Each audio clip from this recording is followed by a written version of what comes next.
Kwininto ni Madriaga, nakasulat itong kwento niyang ito. Itong kwento niya ay kinikwento niya yung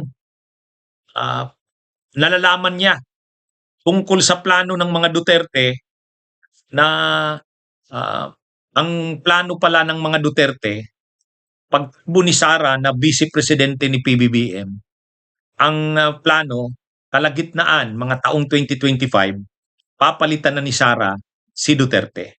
Yan yung kanilang plano. Masamang plano. Hindi papatapusin si Duterte. Kumbaga, hindi papatapusin si PBBM. 2025 pa lang, tatanggalin na, papalitan na ni Sara. At ang gagawin nila na paraan para mapalitan itong yan yung nakikita nyo sa background. Yung nakikita nyo sa background, yan yung sinulat ni Madriaga.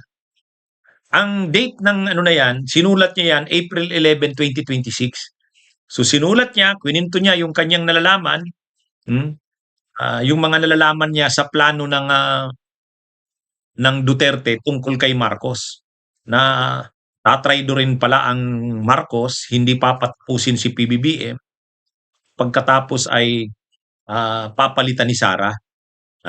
Ito yung main nalaman. May pitsang 11 April 2026 ang naturang sulat. Ito yung bahagi, open quote. FPRRD mentioned to me about letting Marcos run along with Sara as presidential candidate as part of a plan of retaking the presidency from BBM by year 2025. Bahagi ng pahayag ni Madriaga. In the event that BBM refused to honor the agreement and opted not to relinquish his post as president, extraordinary measures of overthrowing BBM should be considered, like impeachment, assassination by poisoning, or any other means, and by the use of people power.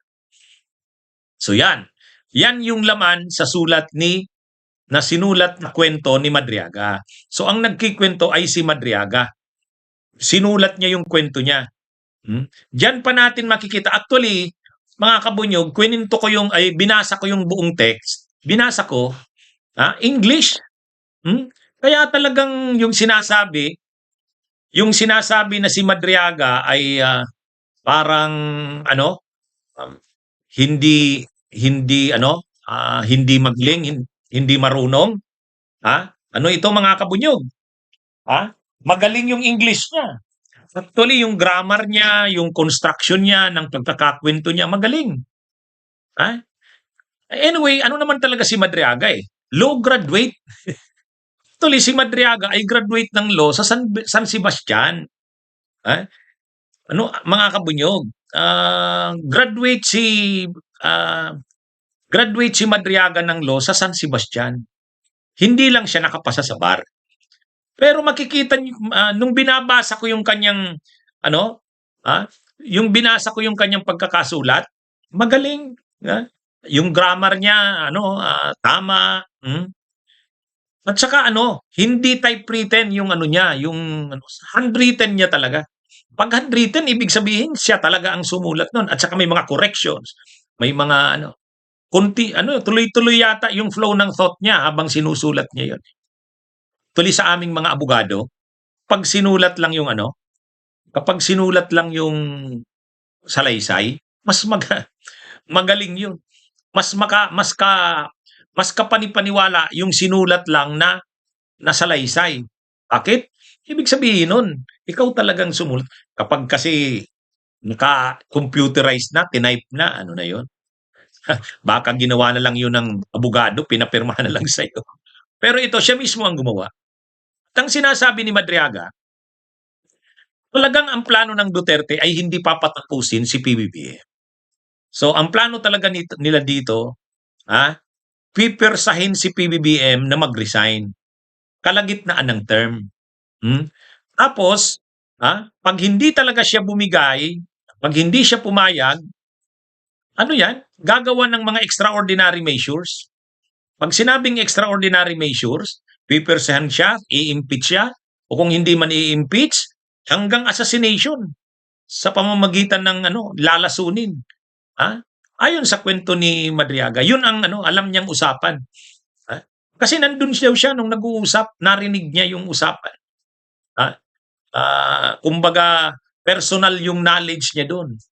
Ha? Nag-uusap-usap sila. Naririnig niya yung pinag-uusapan. Kaya alam niya yung plano, sabi ni Madriaga. So medyo mabigat ito, mga kabunyog. Bakit? Kasi ibig sabihin ito ay dagdag pang ebidensya doon sa pagtatangka ni Sara.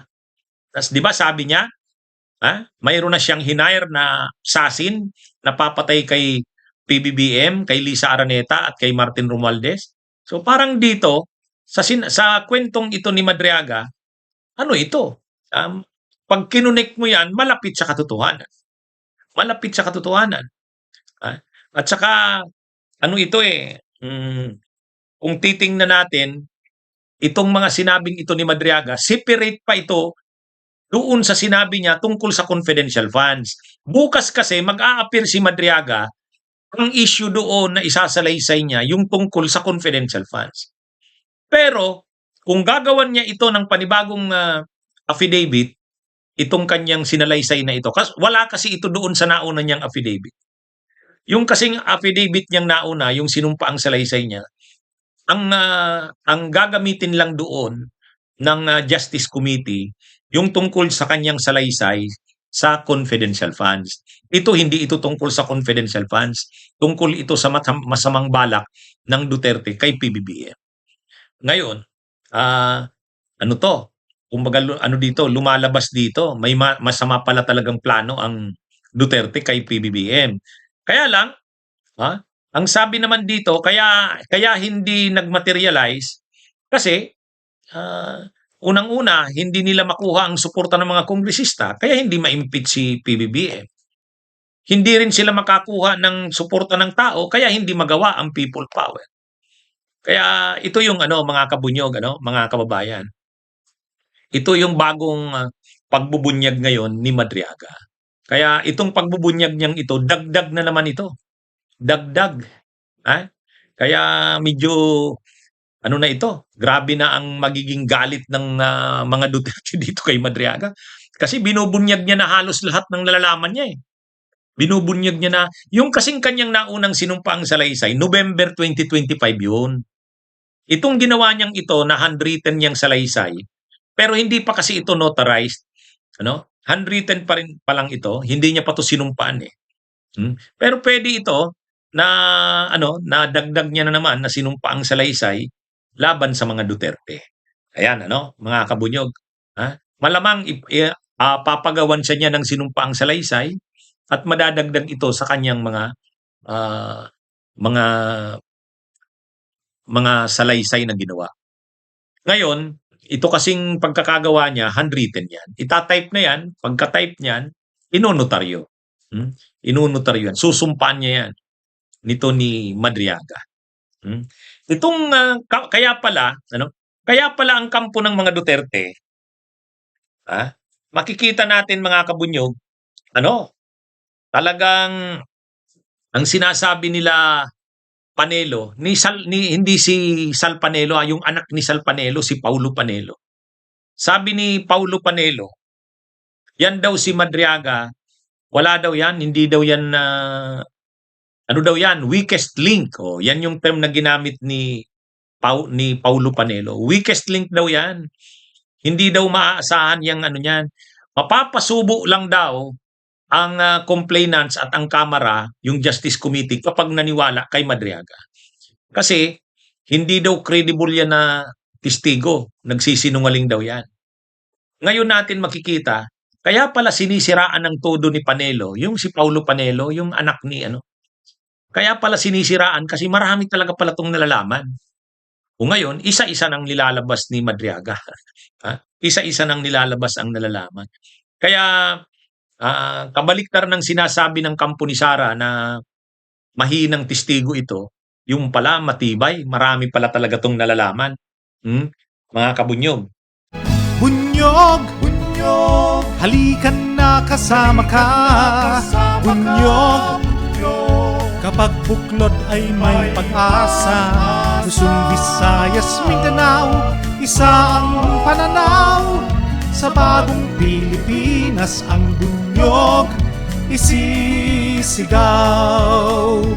Bunyog